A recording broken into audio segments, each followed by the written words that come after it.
Live. There we go. All right, we are live for another episode of the Blue Crocus Experience. And today I'm joined by a former agency owner, friend, and someone who I've known. We were just kind of trying to pin it down, but we've known each other for several years now. Brad Akers out of Houston, I think it is, right? Yes. Yeah. Yes. So Brad, welcome to the show. Thank you. Happy to be here. Yeah, looking forward to this one. Brad, we connected actually through an agency training when Brad was in the agency space, and Brad helped me a lot with my sales process. Actually, you might not know this, but jumping on your calls, kind of understanding the help first mentality, they get in and actually understand what people are needing and looking for. You were very instrumental in that, and I followed your journey along the way. So maybe you could give people a little bit of a intro on who you are. Sure. Kind of maybe give us a snapshot of your journey to where you are today, so that we can kind of take you, maybe not right from the womb, but Well, first I saw light. So thank you, first of all, for the kind words. I didn't know that, but I'm glad that they were impactful. It's true. Yeah. So I always like to say, like, I was not marketing or agency first. I got my start in the construction industry. So right out of college, I worked for a roofing distribution company. It was B2B sales. I was selling accounts. I would go get an account and then sell them their material for all their purchases. Anywhere from 20,000 a month in material to 150, 200, 300,000 a month in material, depending on the account. So I worked with a lot of people, sold about 6 million a year. And the big thing that I noticed was the lack of like business acumen among even like somewhat successful roofing companies. So I was like, I watched Shark Tank. I could figure some of this stuff out. So I started kind of going in my extracurricular time, just learning about business and learning about their business specifically, trying to get a little more polished on how I communicate about sales, learning about marketing. And that's kind of how I was able to get in with some of the bigger people, because no one really, if you have a team, you usually care more about your team than you care about yourself. I learned that one pretty quickly. I learned it was a lot better to bring Gatorades for the guys that were working than to take the owner out to a steak dinner. Like, there are things that mattered. So what I learned was like, okay, how can I translate that to like business, things that will actually help them grow, because Gatorades don't grow anybody, So I just offered, like, let me talk to your salespeople. I'll walk them through this. I'll give you a little teaser of what it's like so you can see if you like it. I'll train you on how to use financing, how to sell financing. I'll train you on how to do this. So I kind of just became a connector. And one of the things that I realized is, like, all of them think they need more leads. At the time, leads was like, I accepted that answer. I don't anymore. But at the time, I was like, okay, I can learn this Facebook stuff. So I took a good old Ty Lopez course and learned how to log into Ads Manager. That's about as far as that course got me. The rest I figured out on my own, and would run some. They were not very great ads at the time, but it was back in the Facebook's like golden era, where the glory days, you could do not too much and get pretty good results. So I would help people. I'd be like, I'm going to help you set up a marketing campaign. I didn't really manage it. I'm going to help you put this together. We're going to launch it.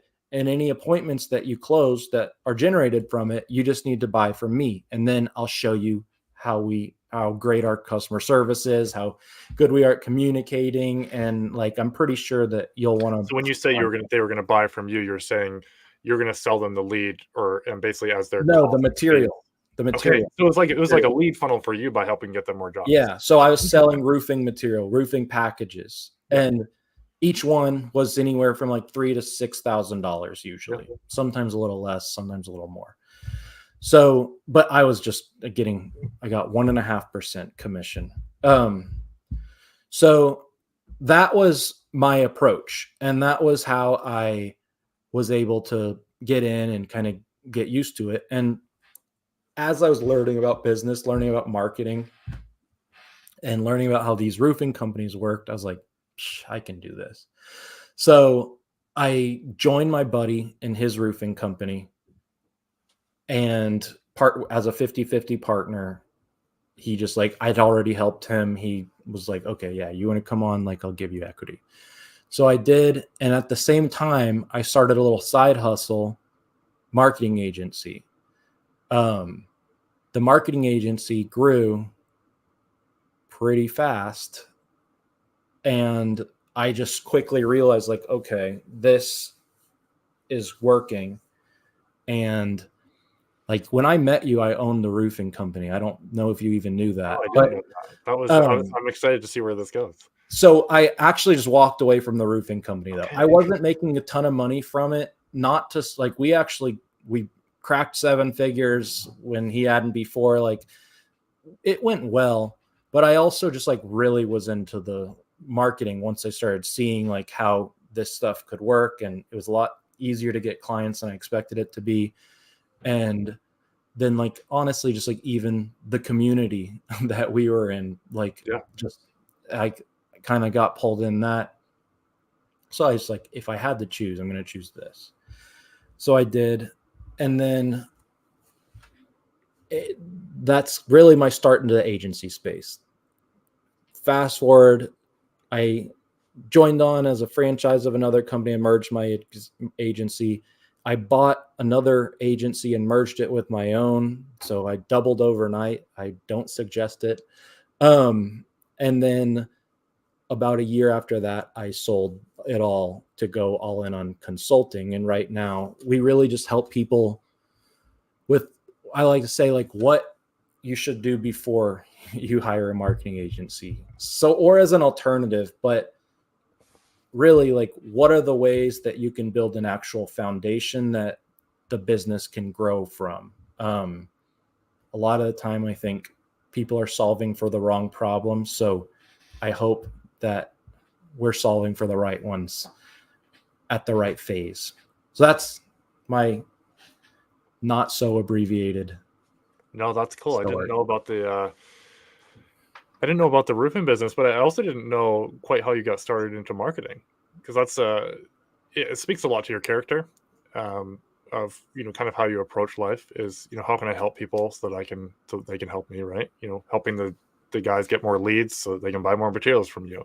And I saw that in your agency, when you worked with clients.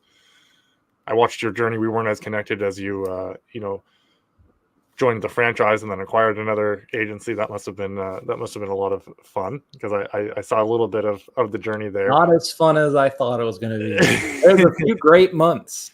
Yeah. But it all ended up fine. But yeah, and then kind of jumping into the consulting, I watched that transition, at least from social media, right? And it's been really cool to watch that. And it's a movement I think that needs to get bigger, is the concept of not everyone's ready for an agency right now. We've started to understand this in our agency space as an agency, is not everyone is ready for us. So who can I refer them out to? And that's why I wanted to bring you on. I saw a few posts recently. One of them we're going to turn into a blog on our website. You focus a lot on roofers, but it applies to every market. People jumping in thinking that they need leads, jumping in thinking that the next agency is going to save them where the last one screwed them over. Yeah. These are the talks and the rumblings that we hear throughout all of the groups. Is it's either you have a really good agency or you have a really crappy agency, and there's no in between. And often the people that have really good agencies have gotten to a phase where it makes sense. So I'm talking a lot, but I'd love to hear from you. What was it that you saw that drew you to the consulting side? And let's dive into what people need to be doing. I'd love to get clinical here with we can go as strategic as you'd like. The math, I started doing the math, and I realized, at least within the roofing industry, that it didn't add up. Like the most common marketing packages, the most common ad spend, all of it didn't add up to then and using that and looking at the average gross profit, the average net profit of a roofing business, which I know because I've been there, I was like, this doesn't actually make sense. And when I am almost embarrassed to say how long it took me to do this math. And when I did, I like felt sick. So the basic math, like I can run through a really quick like example. A really common in the roofing industry package is $2,500 a month, SEO and pay-per-click. So that's Does it. that include ad spend or just management? Just management fee. Yeah, cool. The ad spend, I don't know what it is, but this is just the number everyone comes up with. I can spend about $100 a day. So $3,000 in ad spend is like what is like the common number. And if you're in different industries, do this math differently. But it's pretty common in junk removal too. Listen to how I'm coming up with these numbers. So 2,500 plus 3,000, right? So that's 5,500 in monthly spend on your online marketing, if those are the only things you're doing, obviously. The average cost per conversion for roofing, if you actually look at it nationwide, is around $150. You can beat it, but let's use average numbers. Around $150. Now let's start getting into numbers no one talks about. So first of all, $150 is already higher than some people even realize, but like, that's it. I've had hundreds of roofing businesses run Google ad campaigns. Like, that's it. It can be higher if you're in certain markets, DFW, Houston. So let's talk about numbers that no one talks about. Lead to appointment ratio, like important one. We found really only about 60% of leads from Google ads turn into appointments. So if you have $150 cost per conversion, but only 60% of those turn into appointment, it's $250 an appointment. Just trust me on this math because I've done it so many times. So $250 an appointment. If you have $3,000 in ad spend, that's 12 appointments. $5,500 for 12 appointments. Cost per appointment of $458. And so that alone is enough to make you be like, oh, okay, now I see. Because SEO takes time. Like, I don't care what anyone says. There's occasionally you can get some quick wins, but if you are not willing to invest in SEO for anywhere from 8 to 12 months, like, you shouldn't even start.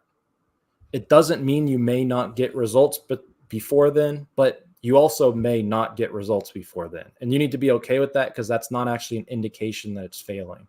So if you're doing SEO, you need to be able to realize it takes time. So we're talking the first few months of a campaign, people are not getting any leads from their SEO. The Google ads are doing everything. And your cost per appointment's right around $460. You with me? I know I'm kind of like throwing a bunch of numbers out, but like these are really important numbers. So if you're glazing over, slap yourself in the face and rewind. Like, it's important.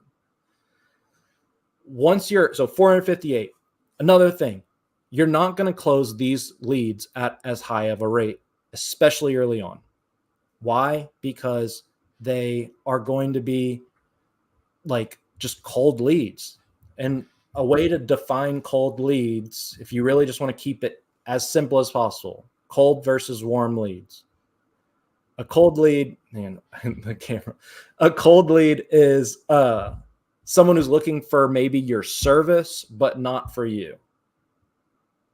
So like, there's ice cold leads. If you were like, I'm not saying I actually have these specifically defined. Ice cold leads is like someone that doesn't even know they're looking for your service. Like, that's worse. But cold lead, they're just looking for your service, but not for you. No affinity or brand recognition. They don't care. Or anything like Those that. are the people that get 3 quotes, usually. Yeah. A warm lead is someone that is interested in working with you on this service that they may be aware of that they may need. So that's like a big important difference. Most people are not as ready for cold leads as they think they are. Oh, that's a good one. Say that one again. Yeah, most people are not as ready for cold leads as they think they are. I just did the math yesterday with one of my clients. We did like a workshop, and one of his salespeople, I was like, "What do you close at?" And he was like, "Probably 40%." I was like, "Awesome. That's pretty good." And then I said, "Okay, how many deals are you like closing a month?" He was like, 8 to 10. Or no, he said 6 to 10. I was like, "Can we meet in the middle at 8?" He's like, "Yeah, that's probably average." I said, "Okay, so if you're closing at 40%, great. 8 divided by 0.4 is 20 roughly, like somewhere around there." It's like, "So you're just running 20 appointments a day or a month?" He's like, "Oh, well, I'm actually running 3 appointments every business day." I was like, "Huh." So your close ratio is not quite where you So thought it was. 60 appointments a month. He's like, "Yeah." "And you're closing 8 of them." It's like, "Yeah." It's like, "So your closing rate's 13%. People don't realize. He thought 40%. And I think he's one of their better salespeople, by the way. Like, I do think there's other things we're working on with them. But the point is, like, they don't even know. And you can do the math. Like, you can get to the point where it can be paper napkin math. But don't trust everyone's paper napkin math. So he said that 13%, like way lower. And that's because they're generating a lot of cold leads. He's like, "Well, when it's a good lead," it's like, yeah, like my wife lets me sleep with her when she's in the mood. When she's not, doesn't happen. So the thing that you need to realize is like, okay, these are different. So as you're going through this, you're going to have harder to close leads. You're going to be spending more than you're used to spending per lead. And a lot of the time, people decide to hire a marketing agency right when they are bringing on salespeople or in order to keep their salespeople fed. So let's add in commission to your cost per acquisition too. So say you're closing 1 in 4, 25% is pretty generous. That's 4 times 458. So it would cost you in this scenario, 1,600. Well, I don't know. Let me do that math real quick. It's like 1,800, isn't it? Yeah. 458 times 4, 1,832. So 1,832 cost per acquisition. In roofing's commission's pretty high. So let's call it like $1,000, which is on the low end, honestly. So that's $2,800 before the company's making money. Let's say gross is 4,200 in profit, not gross sales, gross profit minus $2,800, $1,200. You're closing 25% of 12 leads. So you're getting 3 jobs, 3 times 1,200, 3,600. So that's how much the company makes before actual overhead. That's brutal. But this is where it gets completely jacked up. If you were investing that money in the stock market and you looked over the course of a year, you put 5,500 in, and then you got an additional, whatever it is, 1,200 times 3, 3,600. Okay, that's not bad. But that's not what you're doing. You're actually investing the same amount of money every single month. So you're losing money the next month. So like your ad spend doesn't stop. Like you're always spending that roughly every month. You're getting those $500 bills from Google every few days. You're getting your management fees due at the beginning of the month. All these things, like you're actually not making money. And that math specific, I've done it once again, trust me, it takes about 8 months for that Google ad campaign to generate a profit, assuming the SEO is not generating leads. Like an actual profit that the company is actually like really making money. So it's brutal. And that's the math that I did that made me just like sick, because I was like, what the hell? Like, the only way that these people could do better, they could increase their closing rate, of course, but that's easier said than done. The things that they like, the true lead indicators, the things that they really do control, would just be ad spend. So they like, okay, so instead of 3,000 in ad spend, you're not making money with 3,000. So let's go spend 10,000, because your cost per appointment is going to be significantly less, because that 2,500 spread over a lot more appointments. But that logic, one, is tough to sell. Yeah. And two, a lot of businesses cannot and should not spend $10,000, $13,000, $14,000 a month on their marketing. So a lot of people are like, we're going to start with this, we're going to scale it up as we're making money. Then they don't ever make money. Then they think the marketing agency's evil. They have less money in their bank account. They fire them. They rise from the ashes like a phoenix, have a little bit more cash in the bank, and they're like, oh, I want to try this guy. I've heard really good things. Find a new cure-all. Yeah. And then the same thing happens. And it's because they're solving for the wrong problem. So I first was like, what's the problem? So I'll let you ask any questions or clarifications there. But no, this is brilliant. I think listen to this. We've got a lot of junk removal people that are going to watch this, right? Mm-hmm. The numbers might be a little bit higher for roofing. It's a more competitive market. Junk removal is a younger market, lower ticket. But the same ratios apply. So keep that in mind when you're listening. I'd recommend re-listening to what Brad just said. Absorb the numbers, write it out if you need. But this is very important to understand. Let's get into solving the problem. What is the problem that we're solving for? Actually, I'll shout out a couple people if they're still on. We've got Clayton jumped in. They're in the group here, but I've got the group pulled up on the other side. We've got Joseph Martinez in here, who waved. Comments are getting a little bit funny, but we've got a few people here. Give us a discount for running Google Ads. Hit me up in the messages and we'll chat. Don't offer discounts. We offer value. Someone else saying hello, a wave here. Then Joseph Martinez says, I believe Google Ads should be utilized for the short term and the on-site, off-site SEO for the long term. At the end of the year or so, the organic SEO should be able to take over. No one should be dependent on Google Ads for that long. It's not a long-term tactic. Once you stop, they dry up. Most can't run Google Ads and they end up being tied to a Google Ads manager. A good manager should also teach their client how to optimize, run them so they can eventually stop paying the manager. Once they've been optimized for a few months, maintenance takes a minimal amount of time. And then his next one follows up here. The agency he works with regularly teaches him and many of his competitors what he knows so he can become more educated and eventually leave him and be okay with that. So yeah, some good stuff there. Ahmed, I see your question here. Reach out to Cameron. I think Cameron's actually trying to get in touch with you, so reach out to him, and he'll take a peek at your website there. He may have already done the video, but reach out to Cameron there. Appreciate everyone who's jumping in. Ask questions as we go too. Yeah, we'll pause periodically here and answer them. But Brad, let's dive into what the problem was that you found. Yeah, well, to speak towards what Joseph Martinez. Yes, yeah. To speak towards what he was saying, I agree. So the thing is, though, SEO does take time, and I'm not saying you have to rely on Google Ads at all. You don't. You can just decide this is just going to be a long-term investment that I don't expect to see a quick return on. But a lot of people run out of money. Like, at least in roofing, this isn't how it is for everyone, but for roofing, which is like, that's where I live.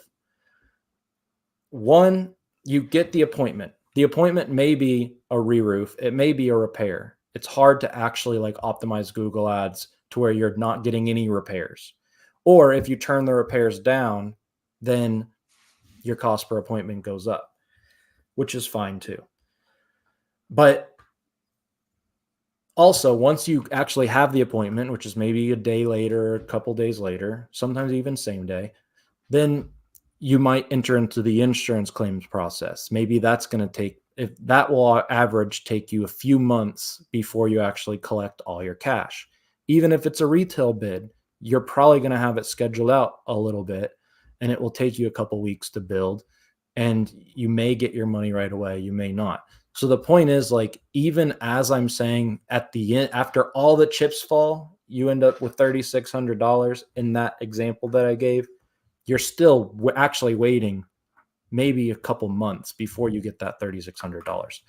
You probably invested a couple more cycles into that same marketing campaign. And a lot of the time, like, people's cash just really starts hurting, especially if you rely on the marketing campaign as the place that you're getting leads. Yeah. If it's supplemental or if it's a way to pour fuel on the fire, you're fine probably. But if not, then you're in trouble. Yeah, 100%. 100%. So let's dive into the root thing that you discovered here. I want to take advantage of the time we have with you too.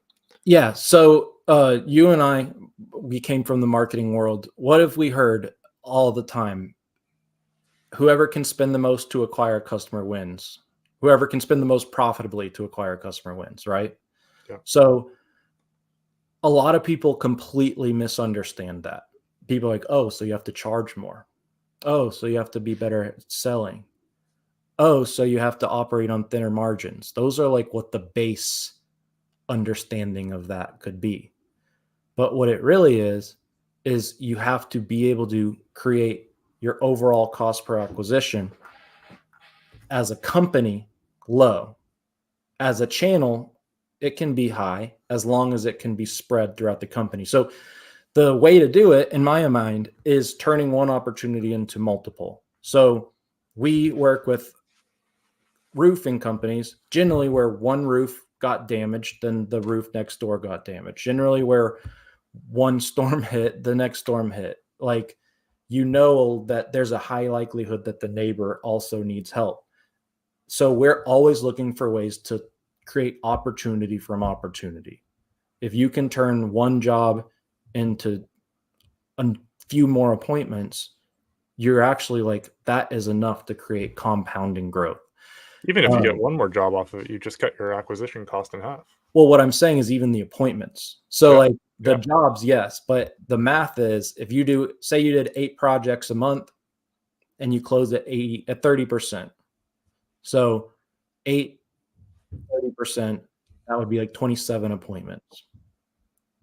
So if you found a way to get 3 additional appointments for every job you do between neighbors and a really strong referral process, and you closed at the same 30%, the next cycle, if 26 to 27 was your base, the next cycle you'd have 26 to 27 plus 3 times 8.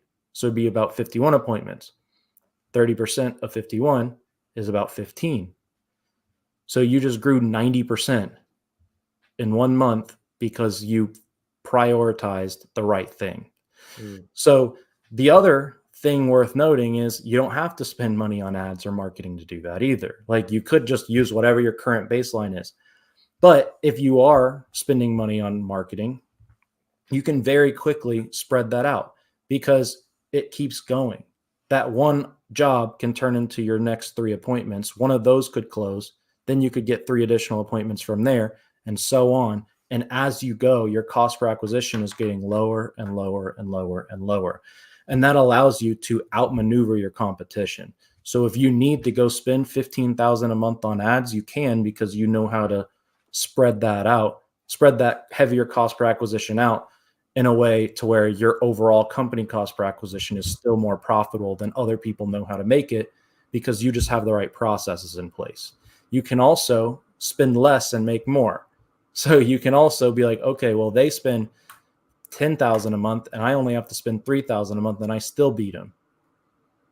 And so these are the types of things that, like, if you can emphasize and focus on the right thing. So if you're a home service business, a lot of the time it's like neighborhood marketing strategies and then really strong referral strategies.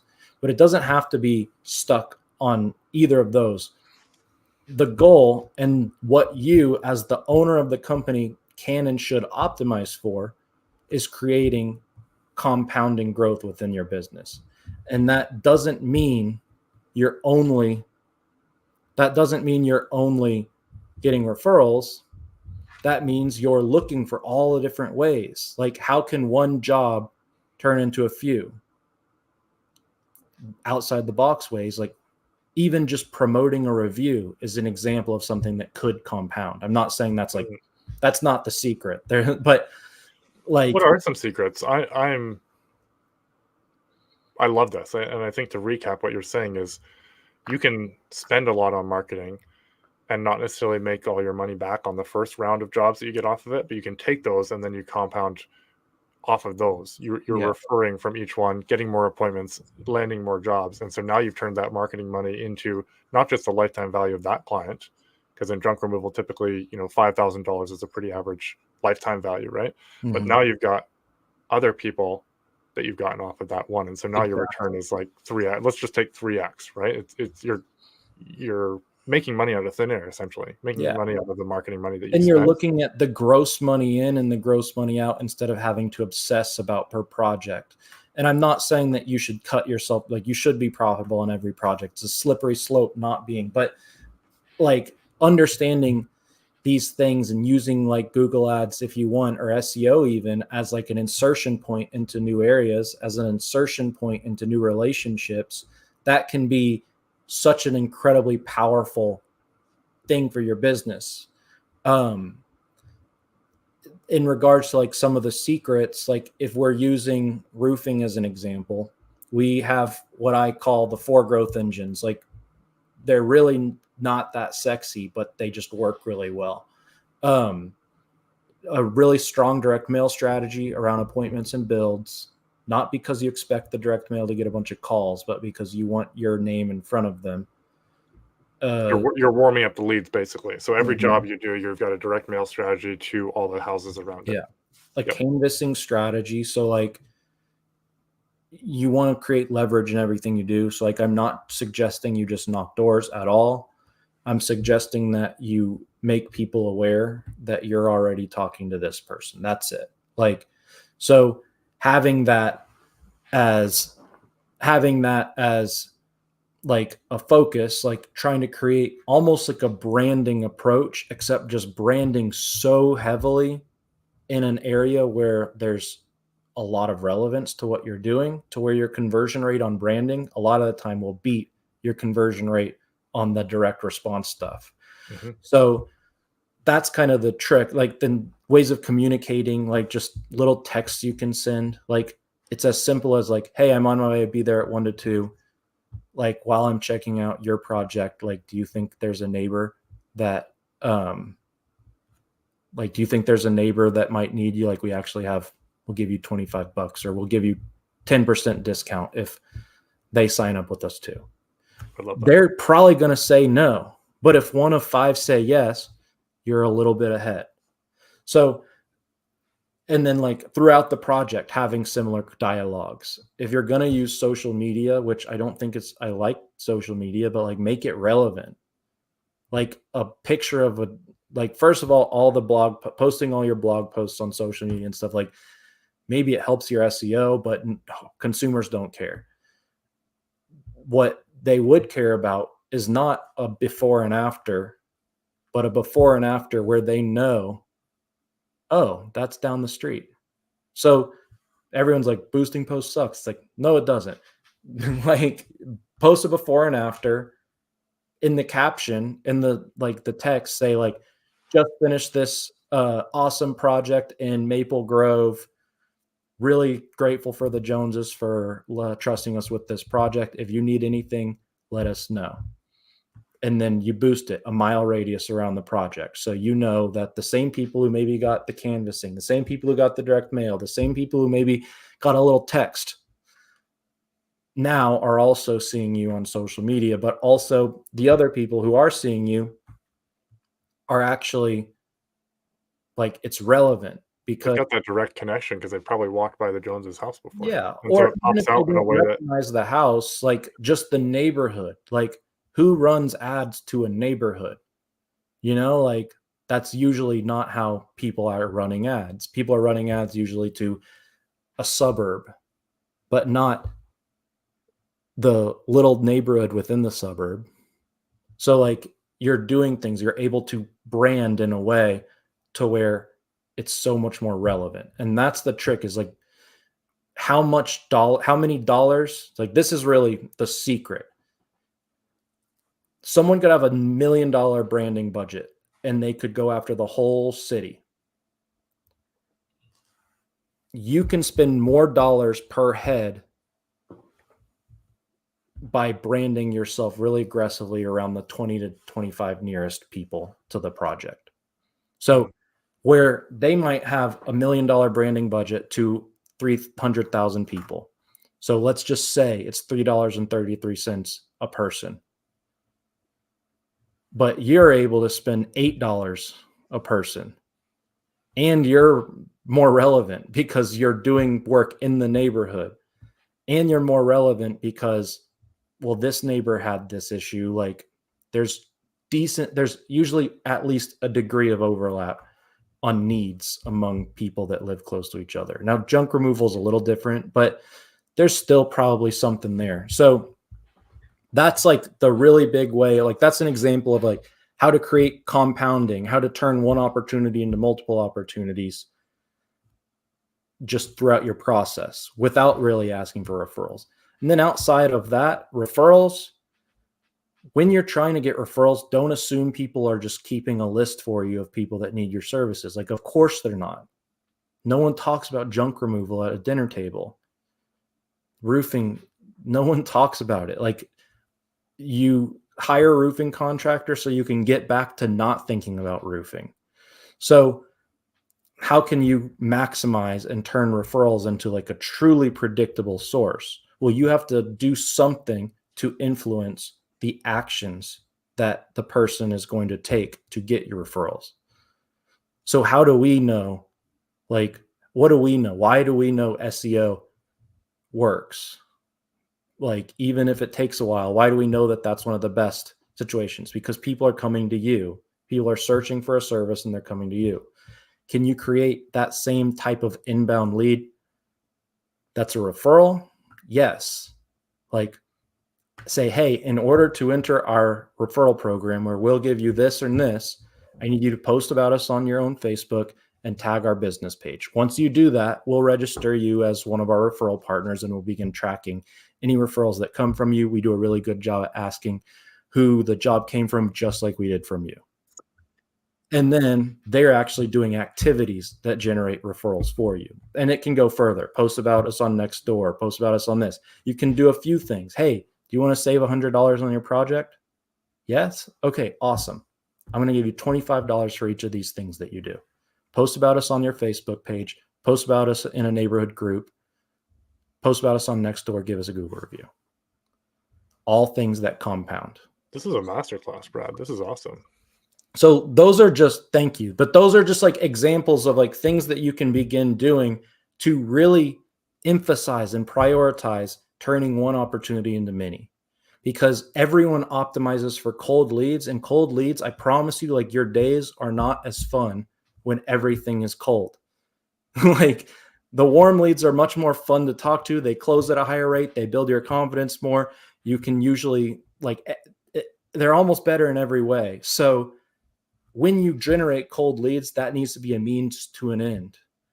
You should always be generating cold leads, but you should be generating cold leads so that you can work the extra effort on those cold leads to eventually get them to help you generate warm leads. It's like the HubSpot, like flywheel. Like that's really what we're doing, is like not the funnel anymore, the flywheel. And that's stranger to prospect to customer to promoter. And it's a cycle. It's a loop, not a funnel. There's no end point, hopefully. This is a big deal. And I'm thinking, and if you're listening and thinking, oh, this is just for roofing, Brad just dropped some stuff that can be applied to any industry. Yeah. I'm going to apply some of this to our marketing agency, right? Exactly. Like, and I need to get better at this, but like what we're always working on in my team is how can we use these concepts so that we can create like a relationship with these clients that we bring on, which is do as we do. How did we get you in?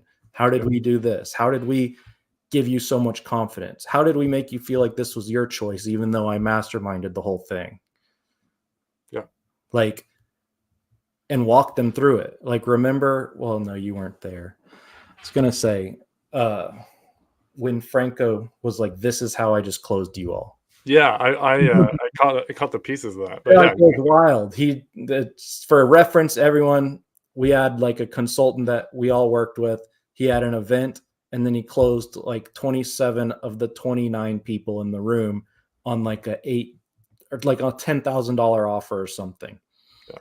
And then after he closed us all, he was like, all right, now I'm going to give you a master class on how the hell I just did that. And it was insane. Like, it was wild. And I've been like thinking about that almost ever since. And funny enough, like thinking like that was crazy, but that's easy when coaches are selling to coaches or marketing agencies are selling to marketing agencies. But like, what about when there's this big of a difference between the type of business?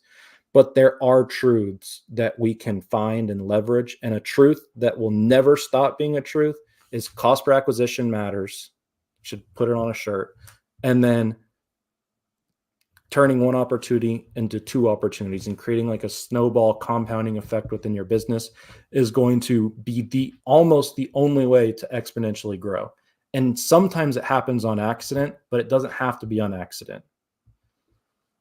You can mastermind this. Absolutely. Being intentional about this stuff is a big deal. And you can see this. You can see this in the companies that do marketing intentionally. Joseph dropped another comment here about trucks. I'm gonna hit your next comment there. You said the best client, Joseph, the best client is the one who works as hard or harder than his marketing agency to touch the masses and spread his message. Many companies believe the marketing agency is wholly responsible for marketing. Nothing is further from the truth, and they will die. Yep. Let them keep thinking that, and you'll beat them every time. So yeah, yeah, that's huge. Yeah, and that's like, I realized, I started thinking about some of this stuff. I started understanding like this is how business is. Like, this is like, one, channel only matters so much. Like, everyone gets obsessive about channel, but like really like it's so much bigger than that. Like, it's an entire machine. And if you actually just look at it all as just kind of a machine, you can see the similarities in every business.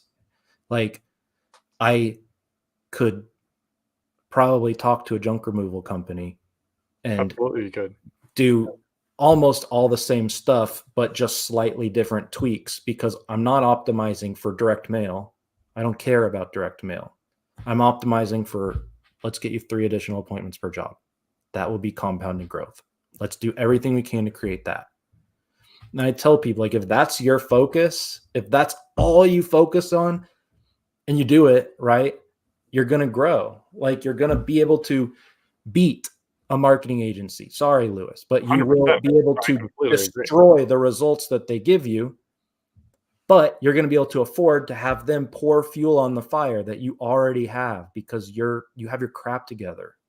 Don't hire Lewis if you don't have your crap together. Like, we're not a savior. It's not going to be good for you. It's not going to be good for him. And you're just going to perpetuate this dialogue that marketing agencies are the worst. They're not. Like, it doesn't mean that they're all great. There's great marketing agencies. There's terrible marketing agencies. There's great junk removal companies. There's terrible junk removal companies. But just like you said, I don't know if we were even live when you said this or not, but everyone says either a marketing agency is great or they're not. And there's not really a lot of room left for actually the truth in the middle, which is numbers matter. And they have to match on both ends. And the marketing agency can only control a small portion of the numbers. The business controls the rest. But they also have to know what numbers to optimize for. If they optimize for leads, good luck. Like, that could be good, but also you could be generating terrible leads. Something what are you doing with the leads? What are you doing with the leads after too, right? If you just take the lead for that one job, you've lost out on all the jobs down the line. It's a reason that I think the real reason you're here is because this resonates with me as a marketing agency. I've had to learn this, that we can't help people that are just starting out. And in fact, we're doing them a disservice by signing them up for our services. In many cases, They maybe haven't learned the lesson of ownership. Like, yeah. It's all your fault. If Yeah. Lewis, he won't. Disclaimer: this is all theoretical. If you hired Lewis and his team completely dropped the ball on everything, it's still your fault. And until you learn that lesson, you're not going to keep pushing forward. Like, you're not going to go very far. Mm-hmm. So, like, I'm not saying that you should expect that. And I'm also not saying that you should tolerate that. But until you realize that it's all your fault, you're powerless. Yeah. Brad, this has been fun.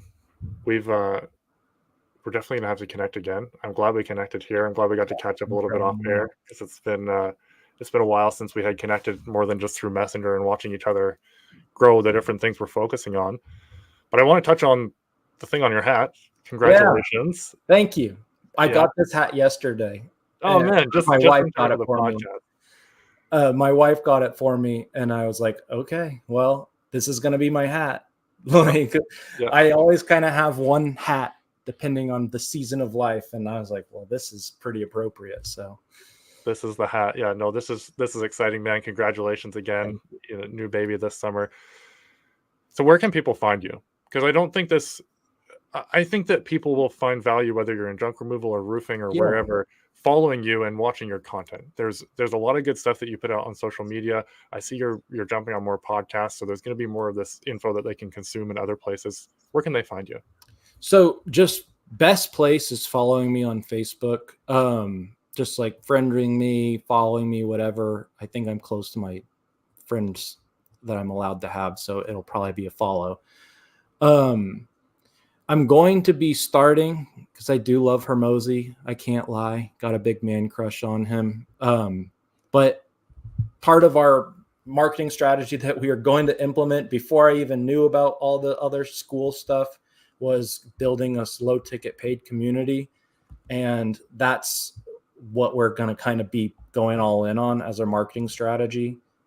Community marketing, turning one into many, kind of works the same. But gonna be like, my goal is that people are wondering why they are getting so much value for the amount of money they're spending. Like, I want it to be unfair to everyone else who has a paid community. So that's what, if you follow me on Facebook, you will watch that that you'll see the announcement. I actually just posted, if for anyone, we're gonna I try to fill it up for free with a few free members. So if you want to get in before I start charging, friend me and comment on that. Oh, I want to do that for sure. Yeah, go for it. And I just tagged, for those watching live on Facebook, I just tagged Brad in the comments, so you'll see his profile tagged there too. Yeah. But yeah, that's probably the best way. I don't have a podcast, I'd like one. I enjoy it, but I also think there's other places for me to focus for now. Well, it sounds like the school place is going to be a great, the school platform will be a great venue for that. And jumping on podcasts, you reach a lot of people by jumping on other people's podcasts too. So it's, they're doing a lot of their work, and you're reaching a new audience. So that's a good strategy. Right? That's leverage. Yeah. That's the season that I'm in, leverage. So yeah. Amazing, man. Well, thank you so much for making time for this. Of course. Thanks for your friendship over the years again, and the value you've poured into me. I learned a ton from this. I hope people listening paid attention to the numbers. If you got lost in the numbers, go back and listen, because there's a lot of value in there for a business owner. I'm a business owner. I took a lot of value from it as a business owner, not just a marketing agency. There's some things that we'll be implementing off of this. So Brad, thank you again. Thank you. And any last words before you jump off? Optimize for the right things. Learn what the right things are and optimize for the right things. That's really it. You figure those out, those things, you're going to be okay. So optimize for the right things in business and life, really. In business and life. Absolutely. Well, guys, you've been here for another episode. Brad, appreciate you, and we'll catch you guys next time. Thanks. Talk soon.